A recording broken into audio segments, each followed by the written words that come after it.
चर्चा करता आया है और इंटरनेशनल एक्सपर्ट्स के ज़रिए, इन इंटरनेशनल एजेंसीज़ के ज़रिए G20 जैसे मोर्चों को क्रेडिबिलिटी मिलती है, क्योंकि अगर आप G7 से केवल तुलना करें तो हालांकि अनौपचारिक तौर पर आप देखें तो G20 का कोई सेक्रेटेरिएट नहीं है।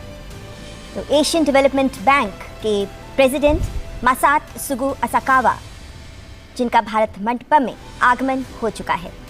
पहले मेहमान आज के G20 शिखर सम्मेलन 2023 में भारत की अध्यक्षता में भारत मंडपम में प्रवेश करते हुए एशियन डेवलपमेंट बैंक के अध्यक्ष, एशियन डेवलपमेंट बैंक जो एशिया और प्रशांत क्षेत्र में समावेशी विकास की सोच को आगे बढ़ाता है, बहुत ही आवश्यक। इसी सोच के तहत ये बैंक विभिन्न देशों को वित्त भी उपलब्ध कराता है और ये विकास को भी गति देता है।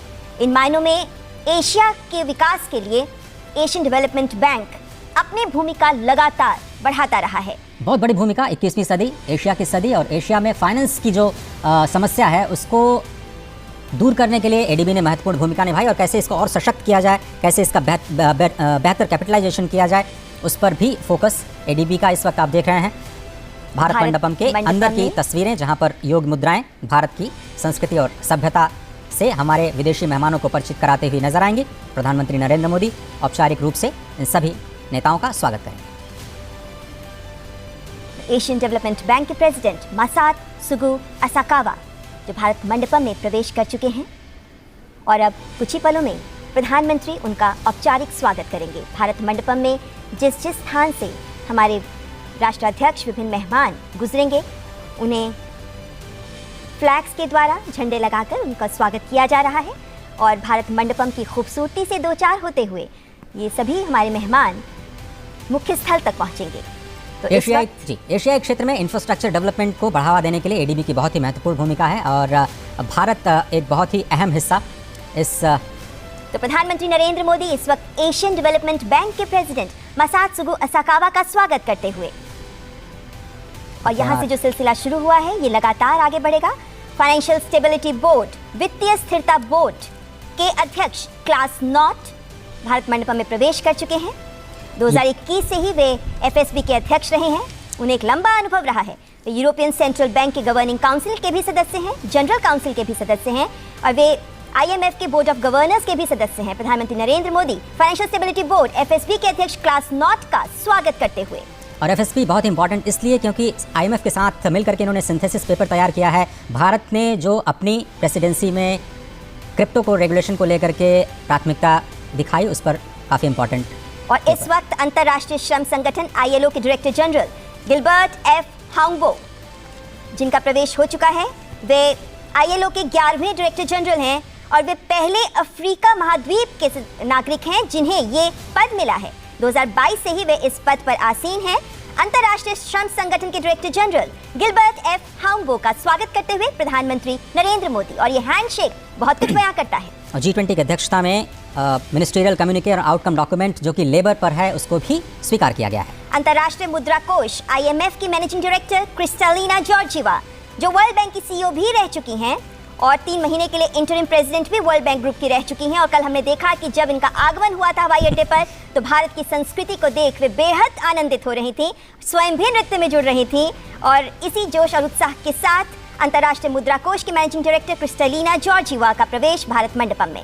अरे बड़ा ही इंपॉर्टेंट स्टेटमेंट इन्होंने दिया कल ही कि इंडिया जो है एक शाइनिंग एग्जांपल है in a world of facing many uncertainties and the robust economic growth is primarily rooted in the significant structural reforms that India have overtaken. प्रधानमंत्री नरेंद्र मोदी IMF के चीफ का स्वागत करते हुए, और IMF की अध्यक्षता में बहुत सारे मुद्दों पर मंथन हुआ और भारत की प्रेसिडेंसी की जो प्राथमिकताएं हैं IMF ने खुल करके उनका स्वागत किया और प्रेसिडेंसी को पूरा समर्थन IMF ने जताया है। IMF के कई सारे सिंथेसिस पेपर भी G20 लीडर्स के समीक्षा के लिए पहुंच चुके हैं।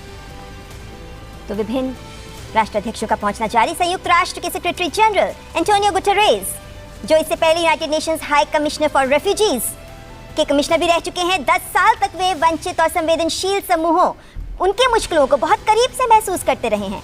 ये ज्ञात रहे कि जब वो कमिश्नर फॉर रेफ्यूजीज थे उस वक्त सीरिया, इराक, सूडान, यमन, इनके विस्थापितों का दर्द भी उन्होंने करीब से देखा है। वे पुर्तगाल के प्रधानमंत्री भी रह चुके हैं और सेक्रेटरी जनरल के तौर पर उन्होंने कई महत्वपूर्ण कार्य किए हैं, कई महत्वपूर्ण शुरुआत की हैं।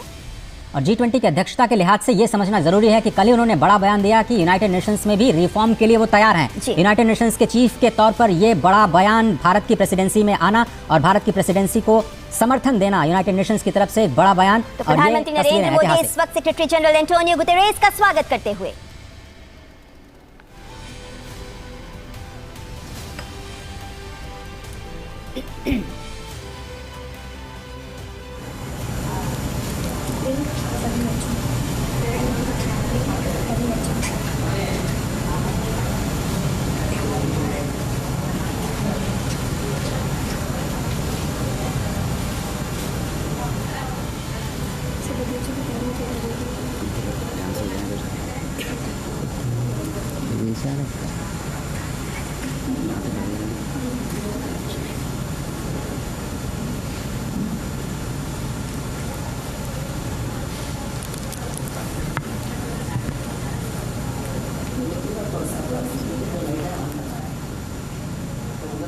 प्रेसिडेंट अजय बंगा, जिनका स्वागत किया प्रधानमंत्री नरेंद्र मोदी ने। वे पहले श्वेत व्यक्ति हैं जिन्हें IMF और वर्ल्ड बैंक दोनों की अध्यक्षता उन्होंने संभाली है। और महत्वपूर्ण बात कि उनका बिजनेस वर्ल्ड में भी काफ़ी महत्वपूर्ण अनुभव रहा है, जिसके बाद वे फिलहाल वर्ल्ड बैंक के प्रेसिडेंट और इस वक्त विश्व स्वास्थ्य संगठन WHO के director general doctor Tedros Adhanom Ghebreyesus, पहले डायरेक्टर जनरल जो अफ्रीकन रीजन से WHO के डायरेक्टर जनरल बने। उन्हें मलेरिया पर अनुसंधानकर्ता के रूप में विश्व में पहचाना जाता है और डायरेक्टर जनरल बनने से पहले वे वैश्विक स्वास्थ्य से भी जुड़े रहे हैं। Global Fund to Fight AIDS, malaria, tuberculosis के भी वे अध्यक्ष रहे हैं। और जिस वक्त कोविड महामारी ने पूरे विश्व को जकड़ लिया था, उस वक्त उनकी अध्यक्षता में WHO ने महत्वपूर्ण कार्य किए और इस स्थिति में विश्व के समक्ष एक महत्वपूर्ण उदाहरण भी प्रस्तुत किया। विश्व स्वास्थ्य संगठन के director general doctor Tedros Adhanom Ghebreyesus. G20 की अध्यक्षता में वन हेल्थ अप्रोच पर एक बड़ा फोकस और WHO की इसमें बहुत ही महत्वपूर्ण भूमिका। वर्किंग ग्रुप की हम बात करें तो भारत की अध्यक्षता में global initiative on digital health, इसको अडॉप्ट किया गया है। वो लीडर्स के समिट के दौरान उसे रखा जाएगा और अगर उसको समर्थन मिलता है तो ये विश्व के स्वास्थ्य को और ज़्यादा समावेशी बनाने के लिए और ज़्यादा एक्सेसिबल बनाने के लिए और ज़्यादा अफोर्डेबल बनाने के लिए बहुत बड़े मील का पत्थर साबित होगा। प्रधानमंत्री नरेंद्र मोदी WHO के director general doctor Tedros Adhanom Ghebreyesus का स्वागत करते हुए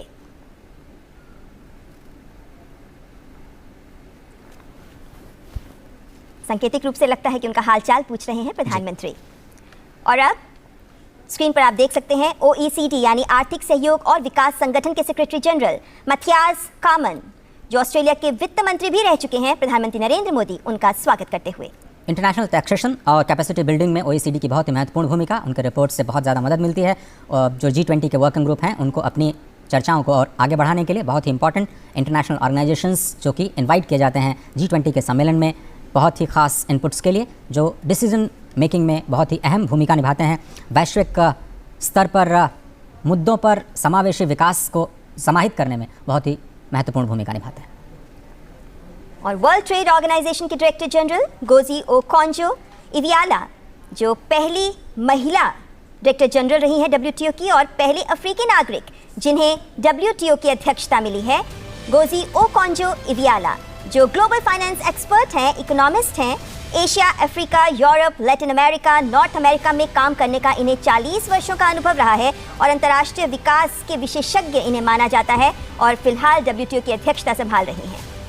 21वीं सदी के लिए WTO को तैयार करना, WTO में रिफॉर्म, इसकी लगातार बात करता रहा है भारत। और प्रधानमंत्री मोदी ने भी स्पष्ट तौर पर WTO में रिफॉर्म्स की वकालत की और ट्रेड एंड इन्वेस्टमेंट की वर्किंग ग्रुप में WTO मिनिस्ट्रियल मीटिंग में भारत इस मुद्दे पर लगातार बात करता रहा है कि विकासशील देशों को, ग्लोबल साउथ की आवाज़ को WTO में और ज़्यादा तरजीह दी जानी चाहिए। मार्केट एक्सेस में जो विकसित देश हैं, विकासशील देशों की मदद करें। प्रधानमंत्री नरेंद्र मोदी गोजी ओकोंजो-इवियाला WTO के डायरेक्टर जनरल का स्वागत करते हुए।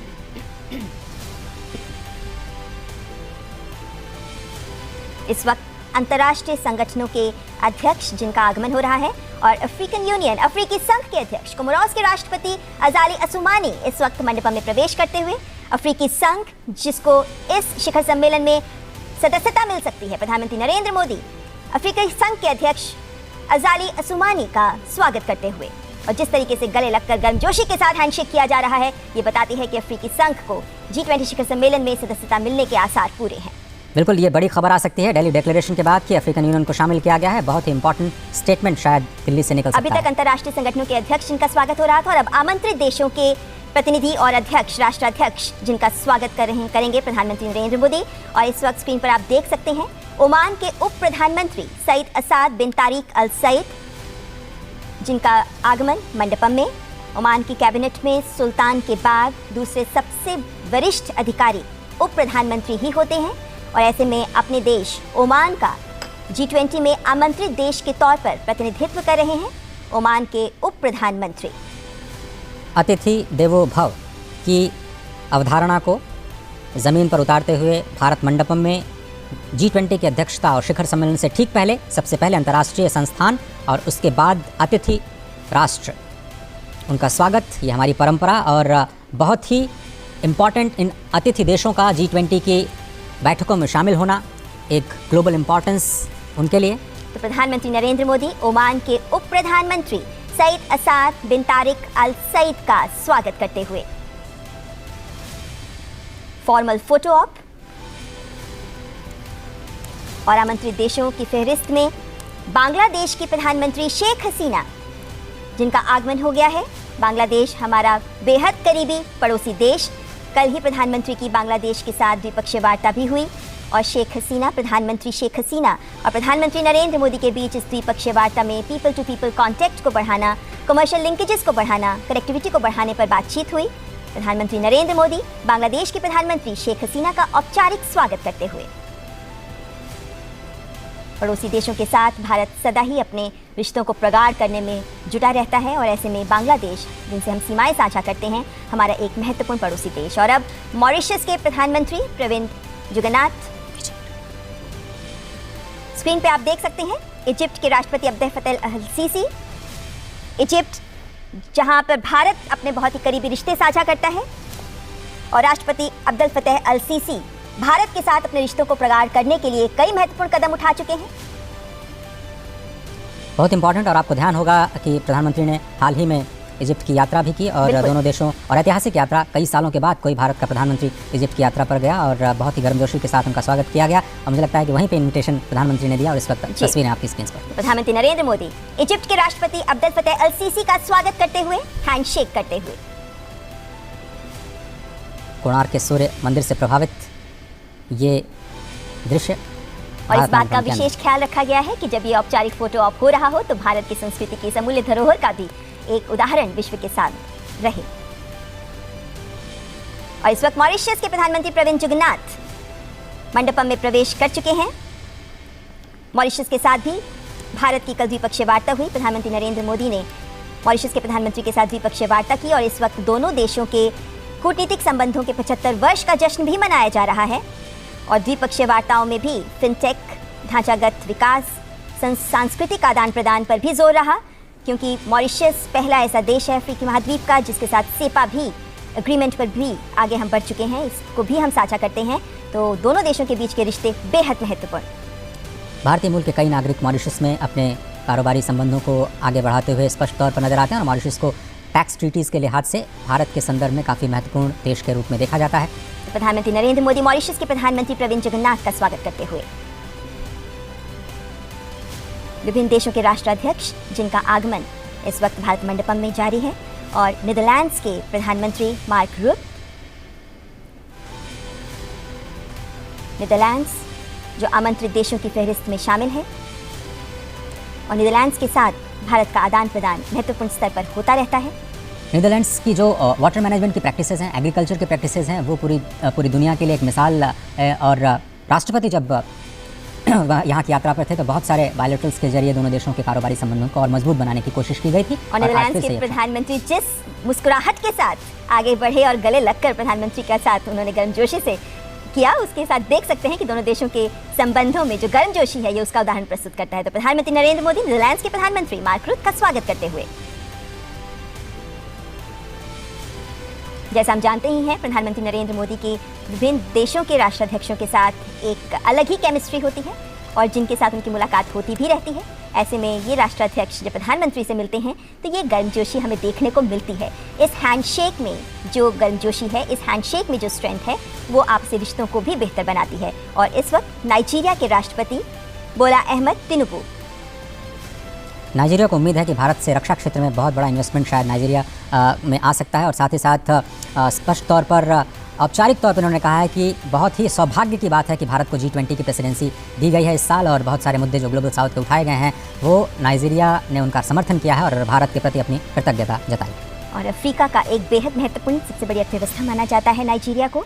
इन मायनों में नाइजीरिया एक बेहद महत्वपूर्ण देश अफ्रीका का, और नाइजीरिया के राष्ट्रपति का G20 में एक आमंत्रित देश के रूप में इस G20 शिखर सम्मेलन में शामिल होना भी बेहद महत्वपूर्ण संकेत देता है। और नाइजीरिया के राष्ट्रपति का भारत आना और प्रधानमंत्री नरेंद्र मोदी इस वक्त नाइजीरिया के राष्ट्रपति बोला अहमद तिनुबू का स्वागत करते हुए। और स्पष्ट तौर पर नाइजीरिया बहुत ही उत्साहित होगा, क्योंकि बहुत सारे इन्वेस्टमेंट्स के इंटरेस्ट्स लगातार आने शुरू हो गए हैं। ऑटो सेक्टर में कुछ बड़ी उम्मीदें, कुछ बड़े ऐलान भी हुए हैं बीते दिनों। सिंगापुर के प्रधानमंत्री ली शिएन लूंग, और हम जानते हैं कि सिंगापुर के प्रधानमंत्री के साथ प्रधानमंत्री नरेंद्र मोदी बहुत बेहतर केमिस्ट्री रखते हैं, और ऐसे में सिंगापुर के प्रधानमंत्री का भी एक आमंत्रित देश के तौर पर G20 शिखर सम्मेलन में शामिल होना स्वाभाविक है। तो सिंगापुर के प्रधानमंत्री का आगमन। आसियान समिट के दौरान भी प्रधानमंत्री ने जिक्र किया सिंगापुर का स्पष्ट तौर पर, और सिंगापुर से जो भारत सीखना चाहता है, उस स्मार्ट सिटीज़ का जो प्रोजेक्ट है, फाइनेंसिंग सिटीज़ ऑफ टुमारो को लेकर के जो कॉन्फ्रेंस हुई गांधीनगर में, उसमें सिंगापुर की बहुत ही अहम भूमिका रही। गिफ्ट सिटी जो बनाया गया है गांधीनगर में, उसमें भी सिंगापुर एक अहम भागीदार के रूप में सामने आया है। तो सिंगापुर के प्रधानमंत्री ली शिएन लूंग का स्वागत किया प्रधानमंत्री ने, और विभिन्न देशों के राष्ट्राध्यक्षों का आगमन जारी है, और उनका औपचारिक स्वागत प्रधानमंत्री नरेंद्र मोदी के द्वारा 18वें G20 शिखर सम्मेलन के दौरान किया जा रहा है। और ये योग वॉल जिसके आगे से सभी राष्ट्राध्यक्ष गुजर रहे हैं, महत्वपूर्ण। स्पेन के उपराष्ट्रपति नाडिया कैल्विनो सेंटामारिया। हम जानते हैं कि स्पेन यूरोपीय संघ का हिस्सा है, और स्पेन के साथ भारत के संबंध बेहतर हैं, और ऐसे में स्पेन की उपराष्ट्रपति और उनके चेहरे पर खिली मुस्कुराहट ये बयां करती है कि इस शिखर सम्मेलन में आमंत्रित देश के तौर पर शामिल होना स्पेन इसे महत्वपूर्ण मानता है। दोनों देशों के बीच स्किल्ड वर्कफोर्स के आदान प्रदान को लेकर के काफ़ी ज़्यादा उत्सुकता दिखाई दे रही है, और स्पष्ट तौर पर जो G20 में बातचीत चल रही है, लेबर फोर्स के किसी भी तरह के मूवमेंट को बढ़ावा देने के लिए जो एक आम सहमति, एक वैश्विक सहमति बनाई जाए, उसमें भारत और स्पेन दोनों ही देशों को फायदा होने की उम्मीद है। प्रधानमंत्री नरेंद्र मोदी स्पेन की उपराष्ट्रपति नाडिया कैल्विनो सेंटामारिया का स्वागत करते हुए, हैंडशेक करते हुए।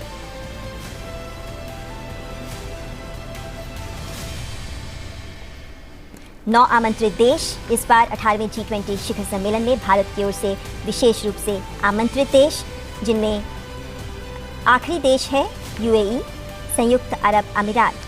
अब से थोड़ी देर पहले UAE के तरफ से अभी तक जो इनवाइटेड कंट्रीज़ हैं उनमें तो आपकी स्क्रीन पे आप देख सकते हैं UAE यानी संयुक्त अरब अमीरात के राष्ट्रपति शेख मोहम्मद बिन जायद अल नहयान मंडपम में प्रवेश करते हुए। संयुक्त अरब अमीरात एक बेहद महत्वपूर्ण देश, विशेष रूप से आर्थिक रूप से अगर हम बात करते हैं, तेल संसाधनों के कारण और अन्य कूटनीतिक कारणों से भी भारत का महत्वपूर्ण सहयोगी देश संयुक्त अरब अमीरात। फ्री ट्रेड एग्रीमेंट को लेकर के दोनों देश काफ़ी ज़्यादा उत्साहित, और हाल ही में जो FTA किया गया है भारत की तरफ से, उसका फ़ायदा अब ज़मीन पर दिखने लगा है, रोज़गार के लिहाज से, GDP के लिहाज से, और दोनों देशों के बीच जो ट्रेड रिलेशंस हैं इसको बढ़ाने में इस FTA की बहुत अहम भूमिका रही है। और बहुत सारे भारतीय सऊदी अरब में जो कार्य करते हैं उनको लेकर के लेवल प्लेइंग फील्ड दी जाए और उनको असिस्टेंस दिया जाए, और आप केमिस्ट्री स्पष्ट तौर पर देख सकते हैं। तो प्रधानमंत्री नरेंद्र मोदी UAE यानी संयुक्त अरब अमीरात के राष्ट्रपति शेख मोहम्मद बिन जायद अल नहयान का स्वागत करते हुए न केवल हैंडशेक बल्कि दोनों हाथों से उनके हाथों को थामते हुए, उन्हें गले लगाते हुए। तब तक 9 आमंत्रित देश Oman, Bangladesh, Egypt, Mauritius, Netherlands, Nigeria, Singapore, Spain और UAE, इन 9 आमंत्रित देशों के राष्ट्राध्यक्ष अब भारत मंडपम में प्रवेश कर चुके हैं, और अब बारी है G20 के सदस्य देशों। हम जानते हैं कि G20 के सदस्य देशों में भारत समेत 19 देश और साथ में यूरोपीय संघ शामिल है, और इन विभिन्न देशों के राष्ट्राध्यक्षों का भी अब एक एक कर प्रधानमंत्री नरेंद्र मोदी स्वागत करेंगे। हालांकि अभी फ्रांस के राष्ट्रपति मैनुअल मैक्रों का भारत आगमन का इंतज़ार है, लेकिन बाकी सभी राष्ट्राध्यक्ष भारत पहुंच चुके हैं। तो इन सभी का स्वागत करेंगे प्रधानमंत्री नरेंद्र मोदी और भारत मंडपम अपनी पूरी खूबसूरती के साथ इस वक्त मौसम की भी खूबसूरती को समेटे हुए यहाँ अपने विदेशी मेहमानों का स्वागत कर रहा है।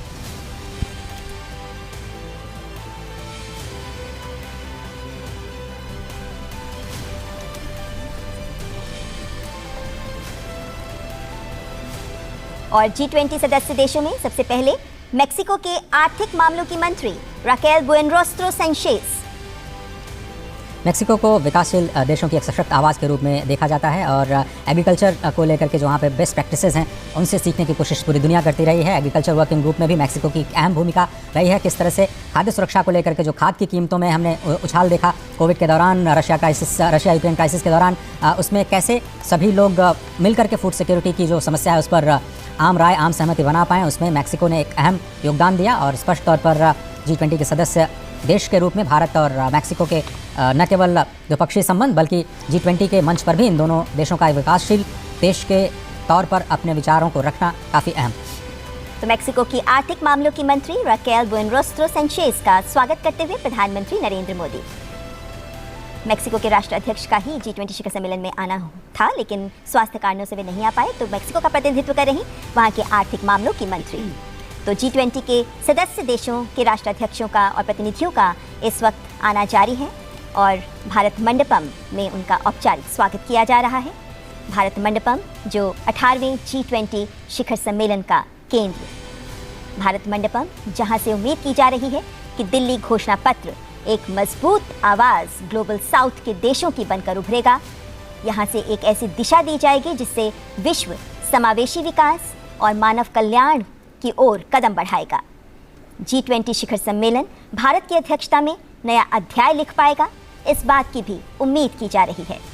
जिस सोच को विभिन्न working groups, Sherpa track, finance track में भारत ने आगे रखा, जिस जनभागीदारी के संदेश को सामने रखते हुए एक्शन ओरिएंटेड चर्चाओं पर भारत का जोर रहा, जिस तरीके से विभिन्न देशों के बीच सहमति बनाने की लगातार प्रयास किए जाते रहे, संवेदनशील मुद्दों पर भी एकमत होने की प्रयास रहे, वो ये भी दिखाता है कि दिल्ली घोषणा पत्र में जब वो कल सामने आएगा तो जो महत्वपूर्ण बिंदु रहेंगे वो भारत के उद्घोष को तो सामने रखेंगे ही, लेकिन साथ ही विश्व को भी नया संदेश, नई दिशा दे पाएंगे। क्योंकि ये संदेश जो इस भारत मंडपम से निकलेगा, ये संदेश पूरे विश्व के कल्याण और पूरे विश्व के विकास के संदेश के साथ जुड़ा हुआ होगा। वसुधैव कुटुंबकम, ये थीम एक सर्वसमावेशी थीम, तभी भारत एक पृथ्वी, एक कुटुंब, एक भविष्य की बात कर रहा है और इसीलिए इन्हीं विभिन्न मुद्दों पर सहमति बनाने के प्रयास इस भारत मंडपम में कुछ ही पलों बाद शुरू हो जाएंगे, जब औपचारिक स्वागत के बाद पहला सत्र एक पृथ्वी का आगाज होगा। और जैसा कि आप जानते हैं कि प्रधानमंत्री नरेंद्र मोदी ने जब से अध्यक्षता संभाली, उनका पहला फोकस यही रहा कि G20 के पूरे उत्सव को लोगों के साथ जोड़ा जाए और वैश्विक जो चुनौतियां हैं उनके लिए एक सशक्त मंच तैयार किया जाए, जिसमें सभी की आवाज़ सुनी जाए, सभी के विचारों को एक मंच दिया जाए और एक साझा समाधान निकालने की कोशिश की जाए। ये तस्वीरें बहुत ही महत्वपूर्ण, जिसका जिक्र लगातार हम सुबह से कर रहे हैं। भारत मंडपम के ठीक आगे नटराज की भव्य मूर्ति भारत के सांस्कृतिक उद्भव और जिसको हम कहते हैं कि सभ्यता और संस्कृति की एक पावन धारा के रूप में जो भारत अपने आप को, भारत जिसका नाम ही है कि जहाँ पर लोग ज्ञान प्राप्त करने में प्रयासरत रहते हैं, और इसीलिए भारत मंडपम इस शब्द को भी बार बार रेखांकित करने का प्रयास किया जा रहा है।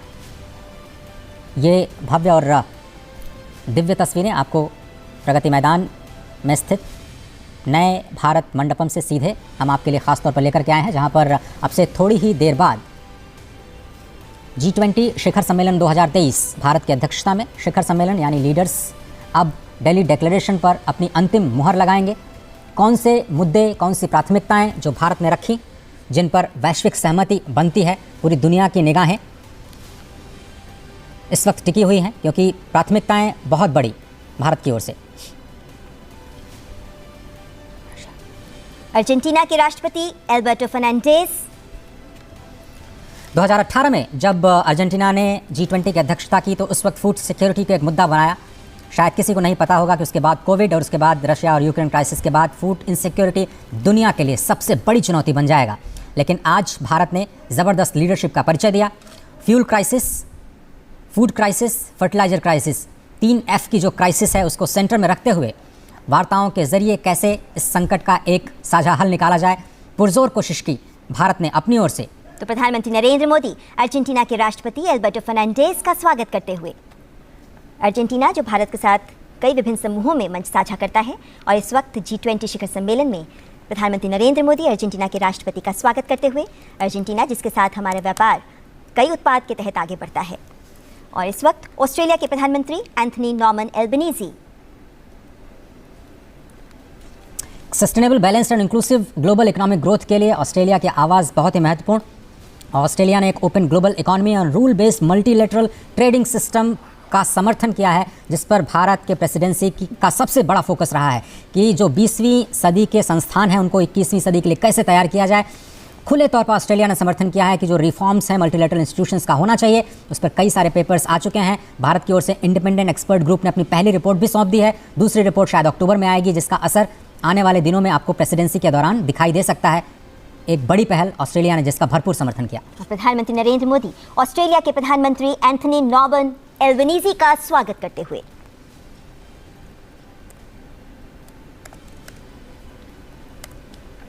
ऑस्ट्रेलिया जिसके साथ भारत अपने संबंधों को विभिन्न स्तरों पर आगे बढ़ा रहा है और इस वक्त ऑस्ट्रेलियन प्रधानमंत्री एंथनी एल्बनीज़ी का प्रधानमंत्री ने स्वागत किया। और इस वक्त G20 के सदस्य देशों के राष्ट्राध्यक्ष जिनमें कनाडा के प्रधानमंत्री जस्टिन पियर जेम्स ट्रूडो का आगमन। G20 शिखर सम्मेलन पर आने से पहले जस्टिन ट्रूडो ने कई महत्वपूर्ण बयान दिए हैं, लेकिन देखना होगा कि G20 शिखर सम्मेलन में जो चर्चाएं आगे बढ़ेंगी उनमें कनाडा के प्रधानमंत्री क्या पक्ष लेते हैं। तो कनाडा के प्रधानमंत्री जस्टिन पियर जेम्स ट्रूडो का स्वागत करते हुए प्रधानमंत्री नरेंद्र मोदी। और भारत ने स्पष्ट तौर पर कहा है कि जो राजनीतिक या भू राजनीतिक परिस्थितियां हैं उनको भारत ने G20 के विकास के मुद्दे पर हावी नहीं होने दिया, और यही शायद भारत के G20 प्रेसिडेंसी की सबसे बड़ी सफलता कही जा सकती है, क्योंकि ऐसा लग रहा था बहुत सारे देशों को कि शायद भारत कहीं दबाव में झुक न जाए, लेकिन भारत ने स्पष्ट तौर पर किसी का भी बिना कोई पक्ष लिए निष्पक्ष तौर पर इस अध्यक्षता को स्पष्ट तौर पर एक लीडरशिप के तौर पर संभाला। और भारत ने अपनी ओर से बिल्कुल साफ कर दिया कि वो किसी भी तरह के जो भू राजनीतिक परिस्थितियां हैं उनको इस वार्ता पर हावी नहीं होने देगा, क्योंकि ये एक मंच है वैश्विक विकास के मुद्दों को समाधान देने का, एक साझा हल ढूंढने का। और इस वक्त यूरोपियन यूनियन कमीशन की president Ursula von der Leyen. जैसा कि आपको पता है कि 19 देशों के साथ यूरोपियन यूनियन कमीशन बहुत ही इंपॉर्टेंट, और भारत और यूरोपियन यूनियन के बीच इस वक्त हम फ्री ट्रेड एग्रीमेंट की बात कर रहे हैं। सबसे बड़ा ब्लॉक आप देखें, भारत के कारोबारी संबंध लगातार प्रगाढ़ होते रहे हैं। 2018 के बाद देखें तो जो हिस्सेदारी है भारत की European Union as a bloc के साथ, वो करीब करीब दोगुनी हो गई है। 8% से बढ़कर के 18% की हिस्सेदारी कारोबार में स्पष्ट तौर पर नजर आई है। और यूरोपियन यूनियन के साथ कारोबारी संबंधों को और ज़्यादा मजबूत बनाना द्विपक्षीय तौर पर ये भारत की प्राथमिकता। फ्री ट्रेड एग्रीमेंट पर हम बात कर रहे हैं, बायलैटरल एंगेजमेंट्स भी होने हैं प्रधानमंत्री नरेंद्र मोदी के साथ, लेकिन G20 में यूरोपियन यूनियन की महत्वपूर्ण भूमिका। पूरे यूरोप की तरफ से एक मात्र सदस्य जो पूरे यूरोप का प्रतिनिधित्व करता है G20 के इस बहुत ही खास मंच का। तो यूरोपियन यूनियन की कमीशन की president Ursula von der Leyen, जिनका प्रधानमंत्री नरेंद्र मोदी के द्वारा स्वागत किया जा रहा है। यूरोपियन यूनियन काउंसिल की तरफ से उर्सुला वॉन डेर लायन, और यूरोपियन यूनियन कमीशन की तरफ से यूरोपियन यूनियन काउंसिल के प्रेसिडेंट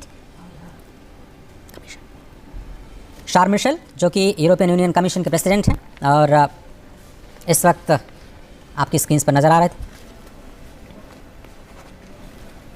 यूरोपियन यूनियन काउंसिल के प्रेसिडेंट शार्ल्स मिशेल, इनका स्वागत प्रधानमंत्री नरेंद्र मोदी के द्वारा। यूरोपियन यूनियन G20 में फिलहाल इकलौता संघ, जिसके बाद अफ्रीकी संघ के शामिल होने के बाद कह सकते हैं कि G20 में 2 संघ हो जाएंगे, 19 देश और 2 संघ। लेकिन फिलहाल 19 देशों के साथ G20 में यूरोपियन यूनियन एक संघ के तौर पर शामिल है।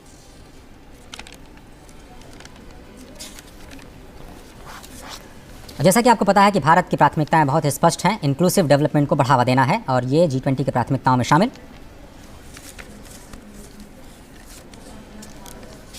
जर्मनी के चांसलर ओलाफ शॉल्ज का आगमन।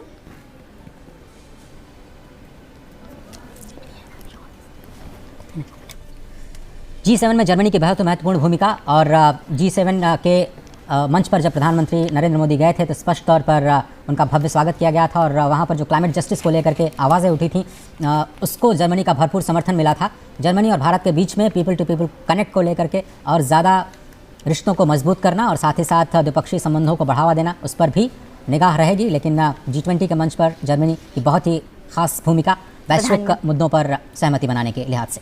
प्रधानमंत्री नरेंद्र मोदी जर्मनी के चांसलर ओलाफ शॉल्ज का स्वागत करते हुए उनके स्वास्थ्य का हालचाल भी जानते हुए प्रधानमंत्री नरेंद्र मोदी अपनी ज़बरदस्त केमिस्ट्री के ज़रिए, और ये देखा जा सकता है कि जैसे WHO के डायरेक्टर जनरल, उनका भी थोड़ा स्वास्थ्य नासाज था, प्रधानमंत्री ने उनका भी स्वास्थ्य पूछा।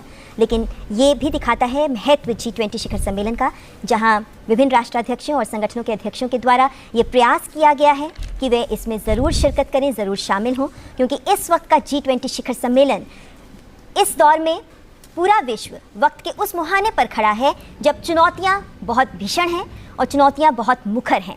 ऐसे में इस कठिन वक्त में विश्व को अगर आगे लेकर जाना है तो उसमें इस G20 शिखर सम्मेलन में लिए गए निर्णय महत्वपूर्ण भूमिका निभाएंगे।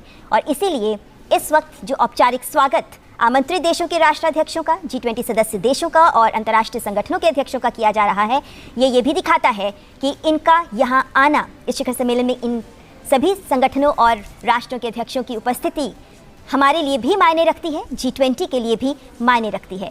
भारत मंडपम जो बेसब्री से प्रतीक्षा कर रहा है उन मेहमानों की जिनका भी आगमन का इंतज़ार है, और विभिन्न राष्ट्राध्यक्ष जो अब से कुछ ही देर बाद जब फॉर्मल सेशंस शुरू होंगे तो गंभीर समस्याएं विश्व के सामने जो उपस्थित हैं उन पर मंथन करेंगे, उन पर चिंतन करेंगे, ताकि इन चर्चाओं और इस विमर्श से कुछ ठोस नतीजे सामने आ सकें, ऐसे नतीजे जो एक्शन ओरिएंटेड हों, ताकि विभिन्न देश सामूहिक जिम्मेदारी निभाते हुए इन निर्णयों को लेकर आगे बढ़ सकें। सामूहिक जिम्मेदारी सर्वसमावेशी विश्व के विकास की, सामूहिक जिम्मेदारी वैश्विक चुनौतियों से निपटने की, सामूहिक जिम्मेदारी वसुधैव कुटुंबकम के तहत एक पृथ्वी, एक कुटुंब, एक भविष्य के मंत्र को साकार करने की। और इस वक्त इटली की प्रधानमंत्री जॉर्जिया मेलोनी, जो इटली की पहली महिला प्रधानमंत्री हैं, मात्र 15 वर्ष की आयु में वे इटालियन सोशल मूवमेंट से जुड़ गई थी। 21 वर्ष की आयु में ही वे रोम की काउंसलर चयनित हो गई थी। 29 वर्ष की आयु में ही वे सांसद भी बन गई थी और 2022 में ही उन्होंने इटली के प्रधानमंत्री पद को संभाला। 2020 में जब इटली ने G20 की अध्यक्षता संभाली, उस वक्त कोविड-19 का जो क्राइसिस था वो काफ़ी अपनी जड़ें जमा चुका था। ऐसे में रोम डिक्लेरेशन, जिसमें स्वास्थ्य को लेकर के एक साझे प्रयास के तौर पर जो प्रेसिडेंसी की थी, इटली ने उसे काफ़ी सराहा गया था और इटली ने भी भरपूर समर्थन दिया है भारत की G20 प्रेसिडेंसी का। केमिस्ट्री आपकी स्क्रीन पर।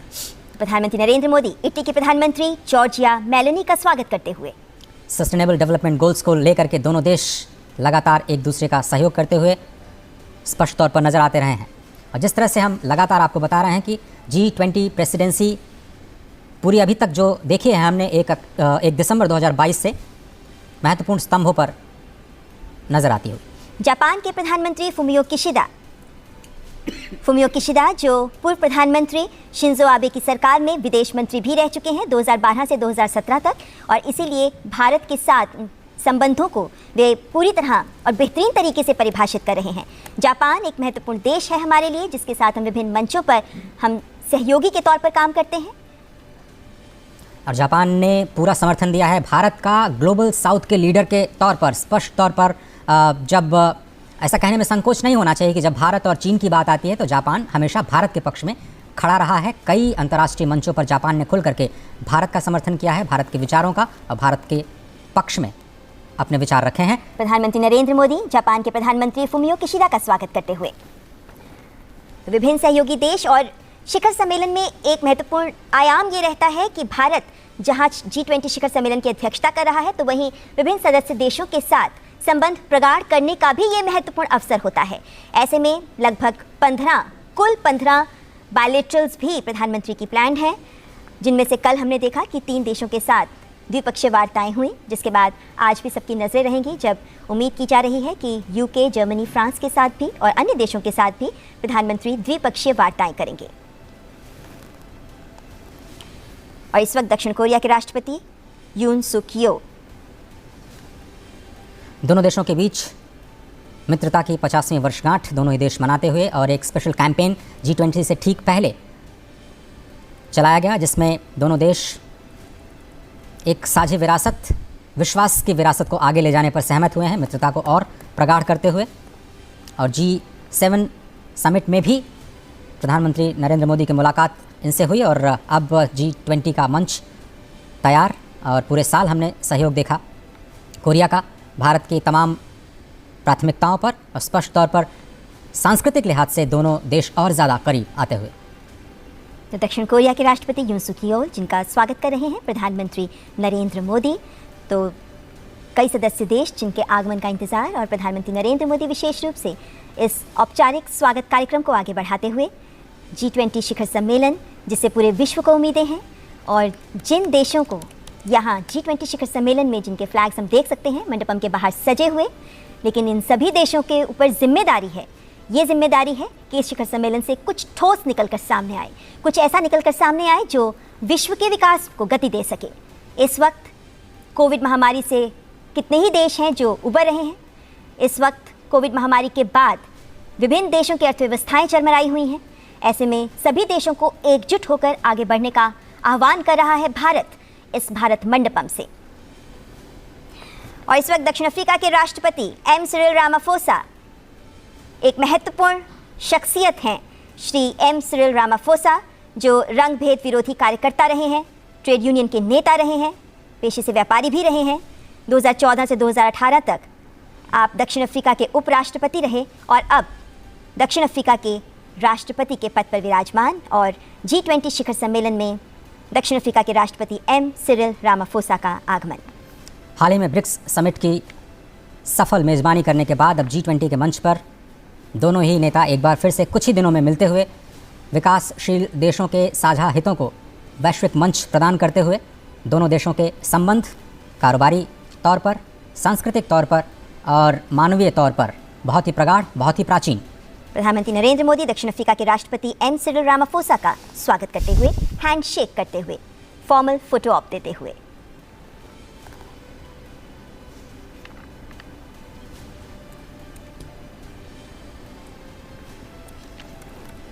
भारत मंडपम की खूबसूरती इस मौसम में देखते ही बनती है, विशेषकर रात के वक्त जब ये रोशनी से जगमगा उठता है, तब ये उम्मीद की जाती है कि ये रोशनी पूरे विश्व को रोशन करेगी। और ऐसे में आज जब मौसम भी बेहद सुहावना है, ये दिखाता है कि दिल्ली मौसम के साथ भी तैयार है अपने गणमान्य अतिथिगण का स्वागत करने के लिए। ये विभिन्न देशों के राष्ट्राध्यक्ष जो शक्तिशाली नेता हैं और ये विभिन्न राष्ट्र जो वैश्विक अर्थव्यवस्था में शक्तिशाली राष्ट्र के रूप में विराजमान हैं, इन सभी राष्ट्रों का और राष्ट्राध्यक्षों का एक ही मंच पर आज उपस्थित होना महत्वपूर्ण संकेत। और इस वक्त तुर्की के राष्ट्रपति रिसेप तैयप एर्दोआन का भारत मंडपम में आगमन। 2003 से 2014 तक आप तुर्की के प्रधानमंत्री रहे हैं, इससे पहले आप इस्तांबुल के मेयर भी रहे हैं और अब तुर्की के राष्ट्रपति के तौर पर महत्वपूर्ण जिम्मेदारी निभाते हुए और G20 के मंच पर अपने देश को प्रस्तुत करते हुए।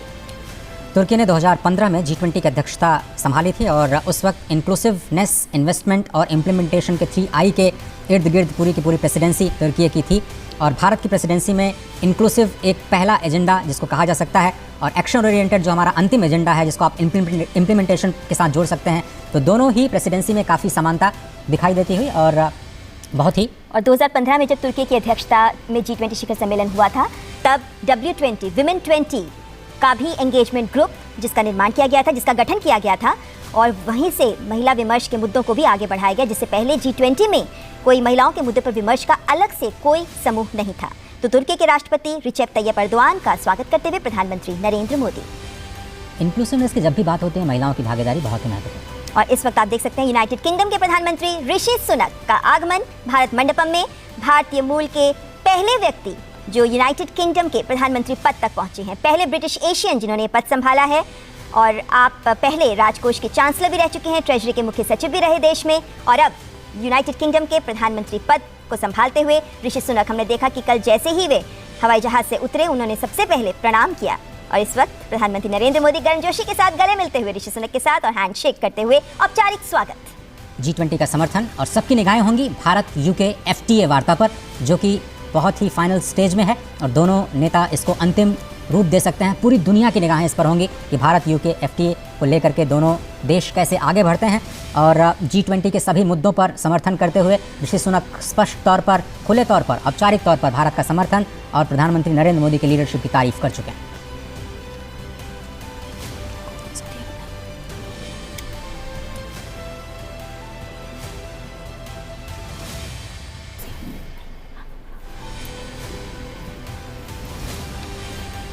रूस के विदेश मंत्री सर्गेई लावरोव का भी आगमन। व्लादिमीर पुतिन नहीं आ पाए, उनकी जगह सर्गेई लावरोव रूस का प्रतिनिधित्व करते हुए। रूस एक शक्तिशाली देश जिसकी आवाज़ G20 शिखर सम्मेलन में महत्वपूर्ण रहेगी, बहुत ही महत्वपूर्ण रहेगी। और शायद पूरी दुनिया ये देखना चाहेगी कि रूस का क्या रुख रहा है भारत की प्राथमिकताओं को लेकर के, और भारत की प्रेसिडेंसी में जो रशिया के कंसर्न्स हैं फूड सिक्योरिटी के मोर्चे पर या दूसरे जियोपॉलिटिकल टेंशन के मोर्चे पर, उसको फाइनल डिक्लेरेशन में किन शब्दों में परिभाषित किया जाएगा, क्योंकि यही वो पैराग्राफ होगा रशिया यूक्रेन क्राइसिस को लेकर के जिसमें सभी लोग ये पढ़ना चाहेंगे, रीड बिटवीन द लाइंस करना चाहेंगे कि क्या कुछ भारत की प्राथमिकताओं में शामिल रहा है। और अगर हम बाली डिक्लेरेशन की बात करें तो भारत का कहना है कि हम इस मुद्दे को बाली डिक्लेरेशन में जो अडॉप्ट किया गया था नेताओं के द्वारा, उसको वहीं पर छोड़ना चाहते हैं। और G20 की प्रेसिडेंसी में भारत विकास के मुद्दों को शामिल करना चाहता है, उस पर फोकस करना चाहता है, क्योंकि ये एक इकोनॉमिक फोरम है। जियोपॉलिटिकल टेंशंस को स्थान देने का इस फोरम, इसे एक मंच नहीं बनाया जा सकता। इसलिए ये मुद्दा बहुत ही इंपॉर्टेंट रहने वाला है। और लगातार हम कल से देख रहे हैं कि फॉरेन मीडिया भारतीय प्रतिनिधियों से भी बात कर रहा है कि कैसे इस मुद्दे को देखा जाएगा। और वैसे देखें तो बाली डिक्लेरेशन में भी रूस यूक्रेन संघर्ष के मुद्दे पर अंत में जाकर सहमति बन पाई थी, जिसके बाद सही शब्दों के साथ पंक्तियों को जोड़ा गया था और बाली डिक्लेरेशन सामने आया था। लेकिन उम्मीद की जा रही है कि इस बार भारत जिस तरीके से पूरे विश्व के विकास की बात कर रहा है, ऐसे में विभिन्न देश अपने सोच और एजेंडे को एक तरफ रखते हुए विश्व की बेहतरी के लिए एकजुट होने का आह्वान में भारत के साथ जुड़ेंगे। इस बात की उम्मीद की जा रही है, क्योंकि भारत भी लगातार जब से भारत ने अध्यक्षता संभाली है, भारत इन प्रयास में लगा रहा है कि विभिन्न देशों की अलग अलग आवाज़ों को कैसे एक साथ एक मत किया जाए, और ऐसे में विभिन्न देशों को चर्चाओं में भी साथ जोड़ने का प्रयास भारत का रहा है। और इस वक्त जाहिर है कि रूस के विदेश मंत्री क्योंकि पहुंच चुके हैं, उसके बाद जब चर्चाओं में वे शिरकत करेंगे तो रूस यूक्रेन संघर्ष का मुद्दा दिल्ली डिक्लेरेशन में किन शब्दों के साथ रखा जाता है, किस हद तक जगह मिल पाती है, उस पर सहमति बनाने पर भारत का और विभिन्न देश जो भारत के साथ इस मुहिम में जुटे हुए हैं कि इस दिल्ली डिक्लेरेशन को फाइनल किया जाए और सही तरीके से भारत विश्व के विकास को लेकर जो आवाज़ बुलंद कर रहा है, ग्लोबल साउथ के हितों को साथ लेकर आगे बढ़ने की बात कर रहा है, उसको साथ मिल सके और सार्थक तरीके से उसे दिल्ली घोषणा पत्र में शामिल किया जा सके। इसका प्रयास भारत तथा अन्य देश भी G20 शिखर सम्मेलन में कर रहे हैं, क्योंकि कहीं ना कहीं ये जिम्मेदारी सभी देशों पर आती है कि अपनी सोच, अपने स्वार्थ को दरकिनार करते हुए इस वक्त विश्व की बेहतरी के लिए, विश्व कल्याण के लिए सोचें और आगे बढ़ें, ताकि कुछ ठोस एक्शन ओरिएंटेड एजेंडे सामने आ सके। तो भारत नहीं चाहता कि G20 को मंच बनाया जाए इस तरह की भू राजनीतिक जो टिप्पणियां हैं उसको लेकर के। बहुत सारे देशों ने ये कोशिश की दबाव बनाने की कि रशिया को लेकर के भारत की प्रेसिडेंसी की ओर से दबाव बनाया जाए। भारत ने दो टूक मना कर दिया कि ये एक विकास से संबंधित मुद्दों पर विचार विमर्श करने का मंच है और इसको कूटनीतिक मसलों के लिए इस्तेमाल नहीं किया जा सकता, और भारत कम से कम ऐसा नहीं करने देगा। बहुत सारे मुद्दों पर ज़रूर बात हुई और अंत तक ये मुद्दा हमने अपनी प्राथमिकता में शामिल रखा कि जो विकास के मुद्दे हैं वो कहीं पीछे न रह जाएं। और इस वक्त ट्रॉयका देशों के राष्ट्राध्यक्ष, जिनमें इंडोनेशिया के राष्ट्रपति जोको विदोदो का भारत मंडपम में आगमन, इंडोनेशिया जो पहले अध्यक्ष रहा है ट्रॉयका, यानी वे 3 देश ट्रॉयका में शामिल होते हैं जिससे अध्यक्षता भारत ने ली और जिसे भारत अध्यक्षता देगा, यानी ब्राज़ील। और इस वक्त इंडोनेशिया के राष्ट्रपति जोको विदोदो का आगमन हो चुका है। आसियान समिट के दौरान प्रधानमंत्री नरेंद्र मोदी ने इंडोनेशिया की अध्यक्षता का पूरा समर्थन किया और G20 के लिए समर्थन की बात की। आसियान के मोर्चे पर भी उस मंच पर भी उन्होंने G20 के प्राथमिकताओं का जिक्र किया और उन्होंने कहा कि ये सदी एशिया की है, ये सदी हम सब की है, और इसलिए जो free and open Indo Pacific है उस पर फोकस करना आसियान क्षेत्र को बहुत ही आवश्यक। और ये ट्रॉयका बड़ा ही इम्पॉर्टेंट, पहली बार ऐसा हो रहा है G20 के इतिहास में कि 3 विकासशील देश लगातार 3 सालों तक, अगर आप साउथ अफ्रीका, दक्षिण अफ्रीका को शामिल कर लें तो लगातार 4 सालों तक ग्लोबल साउथ या विकासशील देशों की आवाज़ के तौर पर ये प्रेसिडेंसी उन मुद्दों को आगे बढ़ाती रहेगी। और इसलिए कहा जा रहा है कि जो भारत अपनी G20 प्रेसिडेंसी में जो लेगेसी छोड़ेगा, जिन मुद्दों पर बात आगे बढ़ी है, वो अगले 2 से 3 सालों में और ज़्यादा मजबूत होती हुई नजर आएंगी। एक मजबूत आधार ज़रूर भारत ने तैयार कर दिया है।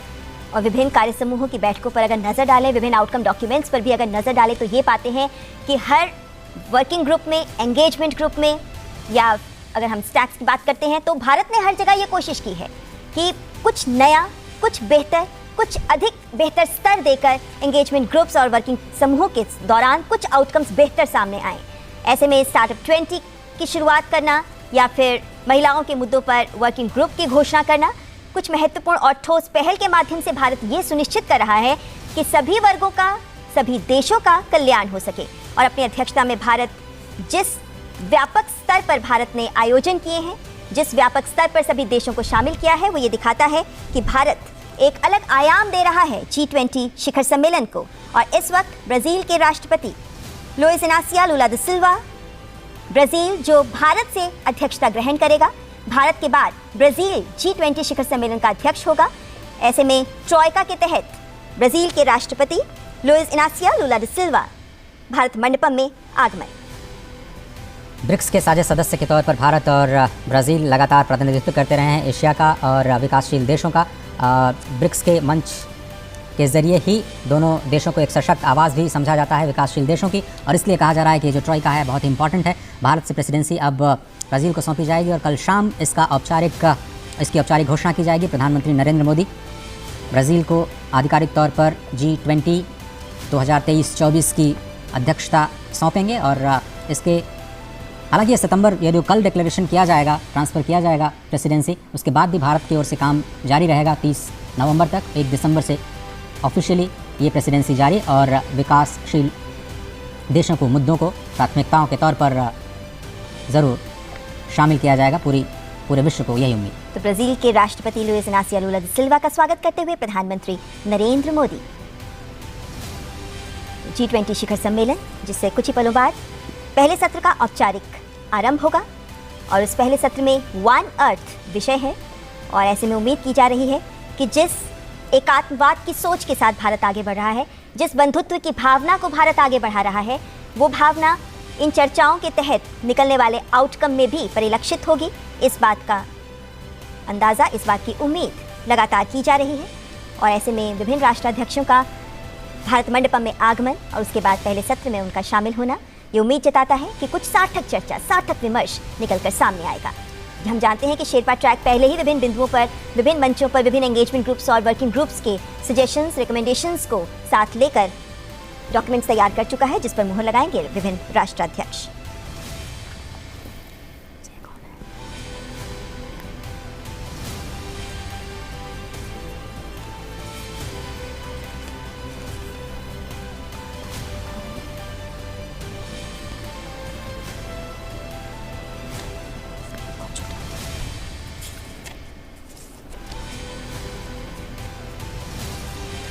भारत मंडपम में विभिन्न देशों के राष्ट्राध्यक्षों का आगमन जारी। प्रधानमंत्री नरेंद्र मोदी कर रहे हैं औपचारिक स्वागत। और इस औपचारिक स्वागत के बाद फोटो ऑप के बाद शुरुआत होगी पहले सत्र की। और चीन के प्रधानमंत्री ली चियांग का स्वागत करते हुए प्रधानमंत्री नरेंद्र मोदी। चीन जो G20 शिखर सम्मेलन के विभिन्न मंचों पर, विभिन्न चर्चाओं में कुछ मुद्दों पर सवाल उठाता रहा है, लेकिन उम्मीद की जा रही है कि जो आउटकम डॉक्यूमेंट आएगा उसमें एकमत सहमति मिल पाएगी। भारत के वित्त मंत्री के साथ चीन के जो समकक्ष हैं वित्त मंत्री, उनकी मुलाकात गांधीनगर में हुई थी। और उसके बाद ये उम्मीदें अब उठने लगी हैं कि चीन बहुत सारे मुद्दों पर शायद भारत का समर्थन कर सकता है, भारत की प्रेसिडेंसी का समर्थन कर सकता है। देखना होगा कि विकास के मुद्दों पर किस तरह से, फूड सिक्योरिटी के मुद्दे पर, डेट रेजोल्यूशन के मुद्दे पर चीन का क्या रुख रहता है। और भारत की प्रेसिडेंसी में जो प्राथमिकताएं तय की गई हैं, चाहे वो मल्टीलेटरल इंस्टीट्यूशंस का रिफॉर्म हो या फिर सस्टेनेबल डेवलपमेंट गोल्स को की समीक्षा करना हो, क्योंकि वो शायद वो सबसे बड़ी चुनौती है। 2030 तक प्रधानमंत्री मोदी ने कहा कि इस वक्त हम मध्य में खड़े हैं, जब इसकी समीक्षा करना बहुत ज़रूरी है। किसी को पता नहीं था कि रशिया यूक्रेन क्राइसिस और कोविड जैसी दो संकटों से पूरी दुनिया का सामना होगा और इसका असर SDGs के जो लक्ष्य हैं उन पर स्पष्ट तौर पर दिखाई देगा। ऐसे में अब रिकवरी की तरफ वर्ल्ड का पूरे विश्व का फोकस जो है वो अब जाता हुआ, और इस रिकवरी को कैसे और ज़्यादा स्ट्रांग बनाया जाए, कैसे इंक्लूसिव बनाया जाए, उस पर लगातार भारत की प्रेसिडेंसी ने काम किया है, और उसका नतीजा आज और कल की लीडरशिप समिट के दौरान पूरी दुनिया को दिखाई देगा। इस वक्त जो 18वां G20 शिखर सम्मेलन का आयोजन हो रहा है, ये उस दौर में हो रहा है जब विश्व कोविड महामारी से बाहर निकल रहा है। बहुत से देश ऐसे हैं जो अभी कोविड महामारी से उबर रहे हैं। ऐसे में जो चुनौतियां सबके सामने हैं, खासतौर पर विकासशील देशों के सामने, हालांकि G20 हमेशा से एक आर्थिक मंच रहा है, लेकिन पिछले कुछ वर्षों में अन्य महत्वपूर्ण मुद्दे भी इसके साथ जुड़ गए हैं, और उसी के चलते इस बार के G20 शिखर सम्मेलन को भारत ने नए आयाम देने का प्रयास किया है। और ये भारत मंडपम के दृश्य जो सीधे आप तक पहुंच रहे हैं, ये भारत मंडपम जिसमें अब से कुछ ही पलों के बाद, औपचारिक स्वागत के बाद कुछ ही पलों बाद पहले सत्र का शुभारंभ हो जाएगा, और जिसमें गंभीर विमर्श, गंभीर चिंतन सामने आ सकता है। भारत इस वक्त इस बात को सुनिश्चित कर रहा है कि सभी देश एकजुट हों। ऐसे में जब पूरे विश्व में इस वक्त देखा जा रहा है कि सब अपने स्वार्थ, अपने विकास को लेकर आगे बढ़ रहे हैं, भारत ने एक आवाज़ बुलंद की कि विश्व को एकजुट होकर आगे बढ़ना होगा, तभी संपूर्ण विश्व का विकास हो पाएगा। जलवायु परिवर्तन की चुनौती हमारे सामने है, सतत विकास लक्ष्यों को 2030 तक हासिल करने की चुनौती हमारे सामने है। ऐसे में कोई भी देश अकेला इन लक्ष्यों को प्राप्त नहीं कर सकता। ऐसे में सभी को एक मत होकर एक पृथ्वी के लिए कार्य करना जरूरी है। क्योंकि सभी देश एक दूसरे से इंटरकनेक्टेड हैं, जुड़े हुए हैं, इसीलिए सभी देशों को एकजुट होकर, सबको एक साथ मिलकर एक कुटुंब की तरह निर्णय लेने होंगे और ठोस कार्य को आगे लेकर, लक्ष्यों को लेकर आगे बढ़ना होगा। तभी हम साझा भविष्य, एक भविष्य हासिल कर पाएंगे। जो चुनौतियां हमारे सामने हैं, चाहे उसमें हम विश्व शांति की बात करें, विश्व की समृद्धि की बात करें, विश्व कल्याण की बात करें, और उन देशों की बात करें जिन्हें अभी तक विश्व नज़रअंदाज करता आया है, उन सबको अगर आगे लेकर जाना है, विश्व को वाकई विकास करना है, तो भारत ने इसे परिभाषित किया है कि सबको सामूहिक जिम्मेदारी लेते हुए मिलकर आगे बढ़ना होगा, मिलकर कार्य करना होगा।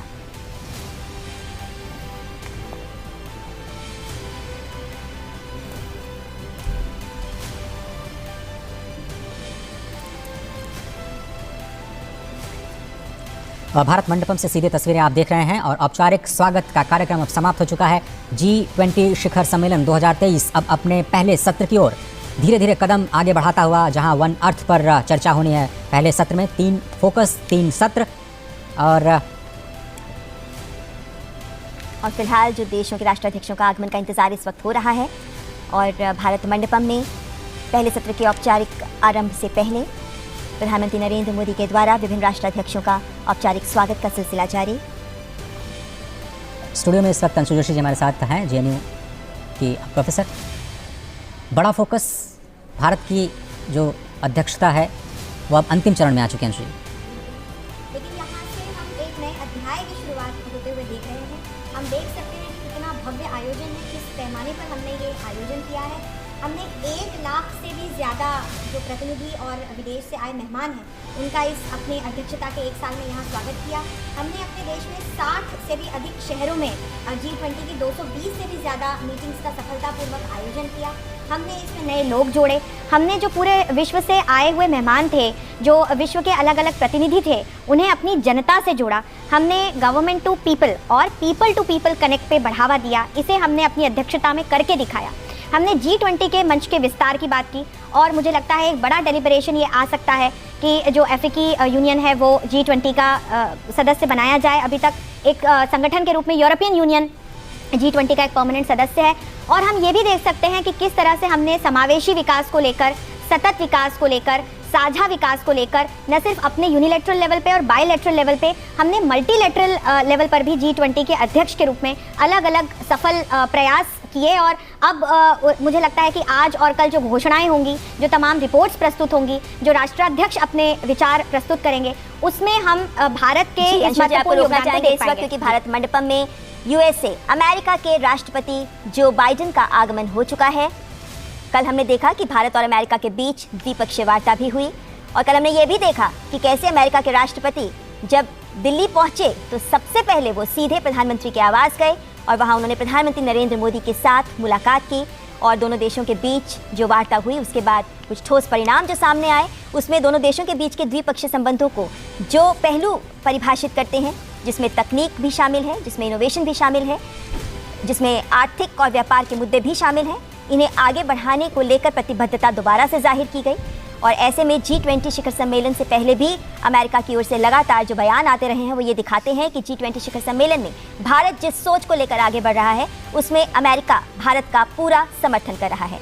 तो अमेरिका के राष्ट्रपति जोसेफ आर बाइडेन, जिनका भारत मंडपम में आगमन। और अमेरिका के पहले स्टेट विजिट के दौरान जिन मुद्दों की शुरुआत प्रधानमंत्री मोदी ने की थी उसको और आगे बढ़ाते हुए दोनों ही नेता अपने द्विपक्षीय वार्ता के दौरान और G20 के मंच पर भी जो वैश्विक मुद्दे हैं, भारत की प्राथमिकता के मुद्दे हैं, अमेरिका ने उनका खुल करके स्वागत किया है। मल्टीलेटरल एजेंसीज इंस्टीट्यूशंस में रिफॉर्म्स के मुद्दे पर अमेरिका स्पष्ट तौर पर भारत का समर्थन करता हुआ नजर आया है।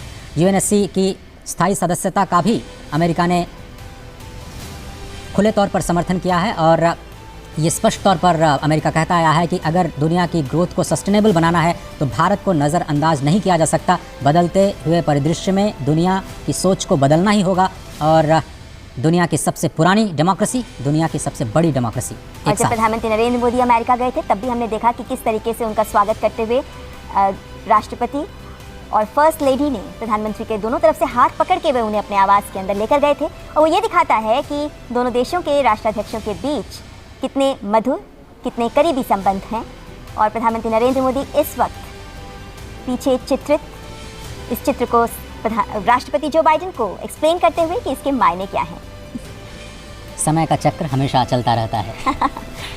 एक सांकेतिक बयान कह सकते हैं इसे, लेकिन हाँ, प्रधानमंत्री नरेंद्र मोदी जिस तरीके से हमारे देश की संस्कृति में गौरव महसूस करते हैं और इसको सबके सामने रखते हैं, वो ये दिखाता है कि भारत जैसा सांस्कृतिक रूप से समृद्ध और विविध देश विभिन्न मंचों पर इस समृद्ध भारत की विरासत को प्रदर्शित करना महत्वपूर्ण है, क्योंकि ये भी भारत की एक ताकत है।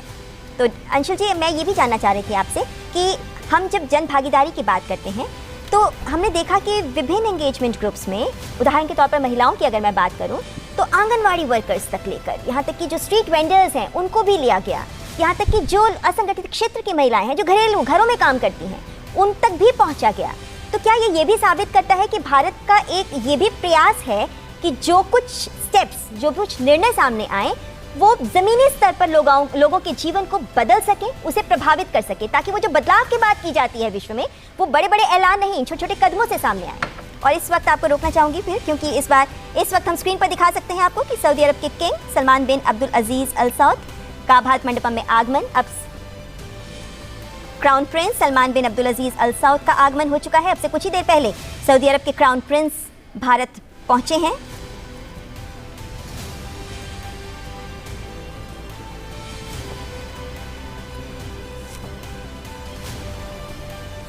सऊदी अरब के क्राउन प्रिंस मोहम्मद बिन सलमान भारत मंडपम पहुंच चुके हैं और इस वक्त कुछ ही देर पहले हमने देखा कि उनका भारत में आगमन हुआ था और सऊदी अरब के क्राउन प्रिंस का स्वागत प्रधानमंत्री नरेंद्र मोदी के द्वारा किया जाएगा भारत मंडपम में।